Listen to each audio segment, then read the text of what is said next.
Alright guys, welcome back to another episode of Life is Strange Before the Storm. This is the journal entries episodes. As before, in the last episode that I had done, and in the last series of Life is Strange, I make these their own thing. That way, like, we're not playing the game and suddenly I'm like, hey, let's open up this journal and read it. No, I just make it its own thing so that if you're interested in these journal entries, here they are in their glory. We do have a couple pages. This is the last one that we went through, and then we have a couple of these, like, these things. And the skulls mean they haven't been read yet, or there's things that have been added to them. So that is what we got. We got a lot of them today. All right.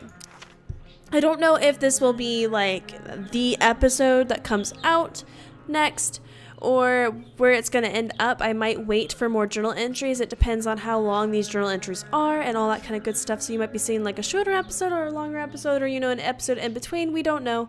I don't know. I make this up as I go normally half the time. All right, let's get started. Next. Alright, that's the one that we read, right? Yes? Yes. Okay. Max, you know how things with Mom seemed like they couldn't get any worse? The sad truth is, I suddenly have to choose between being nice or being honest with her, because I can't be both. But how can I be honest with her about Mustache without her lashing out at me for it? And why am I the only one concerned about this hostile takeover of our house? Today, it's a toolbox and a pot roast. Tomorrow, it's... I should stop there for sanity's sake. Honestyville, Niceberg. And yeah, I know Mom is stressed about money issues, but that still doesn't justify her horrible taste in men. Also, Mom knows I've been skipping, which sucks, but in a way it makes me feel better about it. Does that make me a bad person? That I don't feel bad about fucking off, just relieved that I don't have to waste the energy to lie about it anymore? On second thought, don't answer that. Chloe, the no good, very bad person. Next! Max. So the mustache drove me to school today. Yep, that's what my life's become. Even worse, he thought that the ride was like a tell me how things are gonna be from now on opportunity. I shut that shit down real quick. But I have a feeling he's gonna run crying to Mom about it because that's the kind of little man baby he is. Had a dream about Dad again. The one where I was there when it happened. It seems to get harder and harder after each of these to remember what's real and what's not. All I can remember after I wake up is how much I miss him. I hope that never goes away. The Chloe who wasn't there, or was I? Max, have I ever told you about Nathan Prescott, aka Spoiled Dick Baby? Anyway, you know that old question about what if you could go back in time and assassinate Hitler? Well, I worry I just stopped that assassination. Oh, I just stopped that assassination when I got between Nathan and an ass-beating, wow. I'm sorry, guys. Well, I worry I just stopped that assassination when I got between Nathan and an ass-beating by Drew, football jock, and all-around angry teenager. Maybe I'm getting soft in my old age. Spoke to Elliot, too. He was super nice, as always. He wanted to hang out, as always. And I was non-committal, as always. Poor guy. He's super persistent. He must be hard trying to give a shit about me. It must be hard. Speaking of giving a shit, I actually played a game with Steph and Mikey this morning. It wasn't terrible, but I'm not sure I have the energy to consistently care about much about anything. I probably should be concerned about how little shit I give these days, but that would mean giving a shit, wouldn't it? Chloe, the catch-22. Spoiled dick baby. Being a douche, being a douche, being a douche, loser, loser 1, loser 2. Max, I know what you're thinking. You're thinking, when is she going to talk about Rachel Amber? Fine, you nosy bitch, here it is. Rachel Amber is the most popular girl at school, and she's super into hanging out with me all of a sudden. Like this morning, when she pulled me into the drama lab and asked for my expert opinion about true love in front of the whole class. The whole class is 3 people? Wow, that's kind of sad. I told her true love is bullshit, of course. Mr. Keaton, the drama teacher, actually seemed to agree with me. Then Rachel brought me into the dressing room. Gotta say, that was the quickest I've gone from meeting someone to helping them get dressed. But that's Rachel. She doesn't give a fuck. She just lets it all hang out. Then Rachel hatched this crazy plan for us to skip school together that involves jumping into a train. You know, like kids ditched school in the 60s. The 1860s. Stay tuned, Max. I have a feeling there will be a lot more to tell you soon. Chloe, Love Doctor. And that is it for this one. We'll go ahead and do these.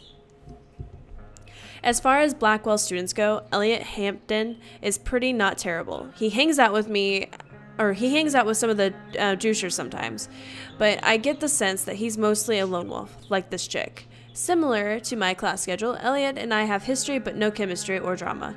We hooked up a few times after Dad died, but there wasn't really much to it. I think I was just bored, or maybe I was a little lonely. Weird, I know. I don't always get where Elliot's coming from. He consistently asks to do stuff with me, which is nice, but I'm not sure we have that much in common anymore. Sometimes when we talk it seems almost like he's studying me.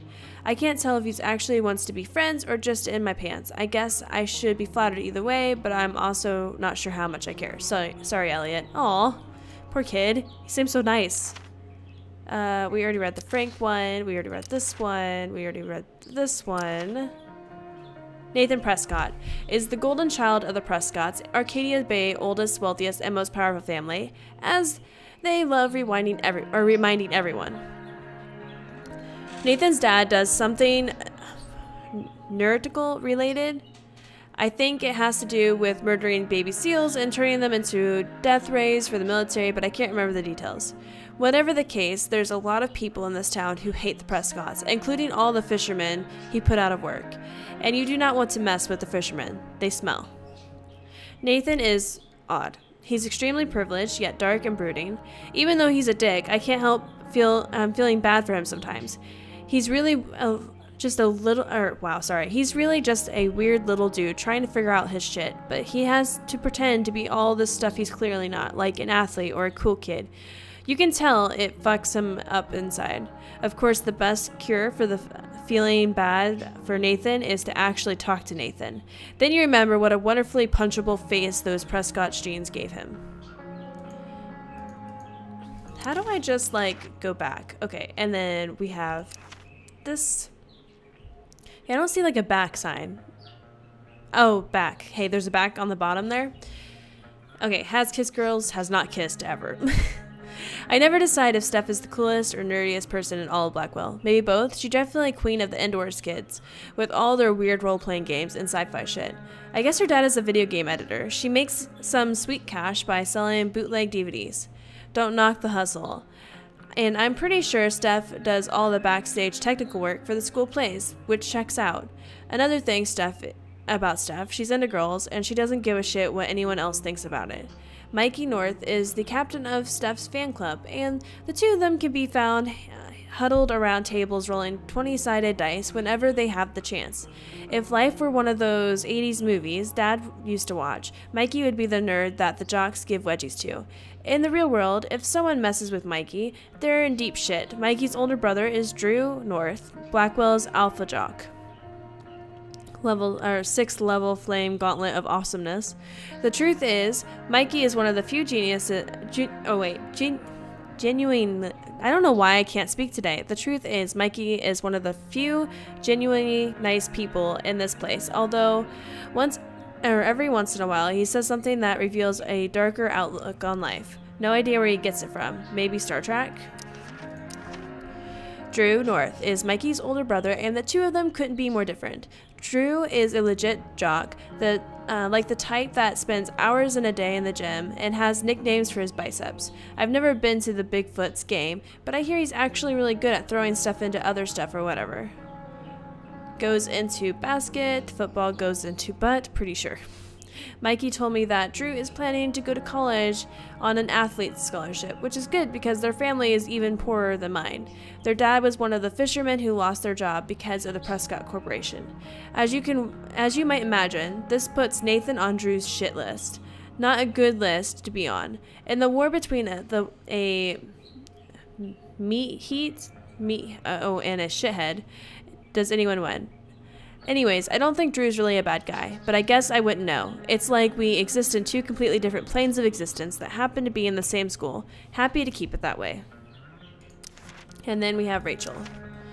How do you describe Rachel Amber? I've been trying to find the right words ever since we met. The crazy thing about Rachel is that I really should hate her guts. I mean, she's a straight-A student, beloved by everyone at school, including students and teachers. She's super into acting, and I hear she even does modeling on the side, which I imagine her district attorney dad and Stepford housewife mom support her in. It all sounds like a recipe for awfulness. And yet, Rachel somehow is nothing like the privileged golden child type you'd expect. She's not like any type, actually. She's probably the most surprising person I've ever met. And that's not just because when we met, she was helping me take down some skeevy assholes at the rock show. But it's just this feeling she gives off. When you're with her, anything is possible.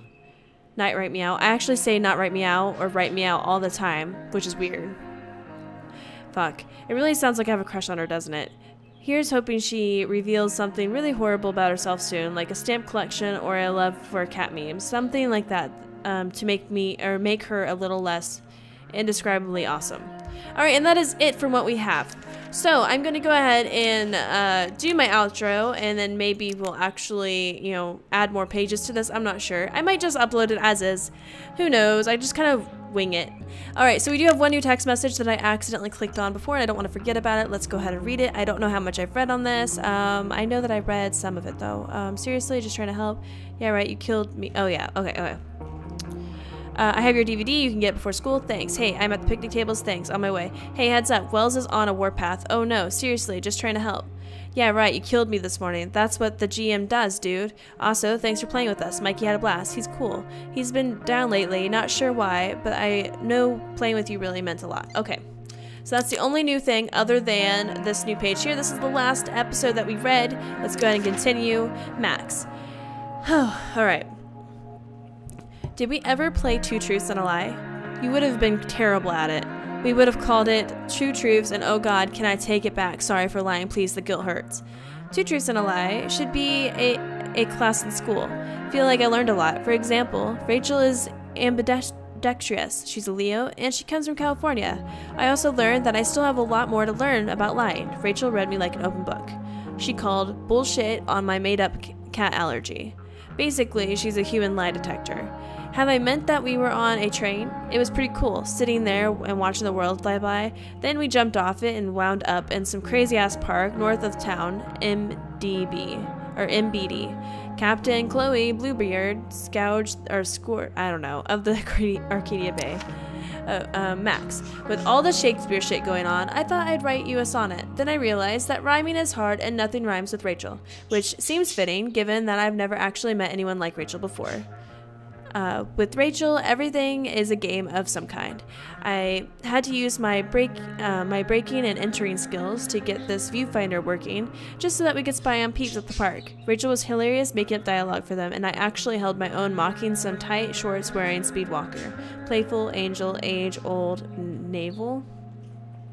After we watched some old couple suck face, Rachel decided it was high time for we unsobered ourselves. So we hatched a plan to steal some wine from these yuppie picnickers. And since it's Rachel's, the plan involved elaborate acting and more improv on my part. My acting fell short this time. Thankfully, I can still snatch and run with the best of them. Our hard-earned wine in tow, we journeyed forth in search of more fun and games. Chloe the Unsober. I don't even know. I don't. First off, was your money on Chloe blows this and goes back to having no friends again? I hope so. How did I fuck it up? One moment, I'm having the day of my life. The next moment, I'm awkwardly confessing feelings for her, like some dork asking the head cheerleader to prom, and she blew me off, because of course she did. But wait. That's not all, because as soon as Rachel leaves, I find my car, my dead dad's fucking car. Or find a car.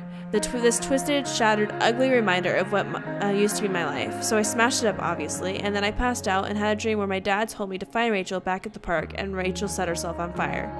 But enough about me. How was your day? Chloe, the twisted, shattered, and ugly. Alright, guys, this is a really short episode. I'm just going to... Oop. Accidentally pressed that. I'm going to let maybe this episode... I don't know. Okay, I'm going to... let the let the scenes fold out and see if there's any. I don't think there's any more. Actually, I'm going to save all of last week's journal entries and add it to this week's journal entry, and then it's just going to be an all-together journal entry for chapter 1 altogether. That sounds like a great idea. Anyways, guys, if you like this video, press that like button. If you want to watch more videos, press the subscribe button. I make videos Monday through Thursday and sometimes on Friday, and I will talk to you guys later. Bye!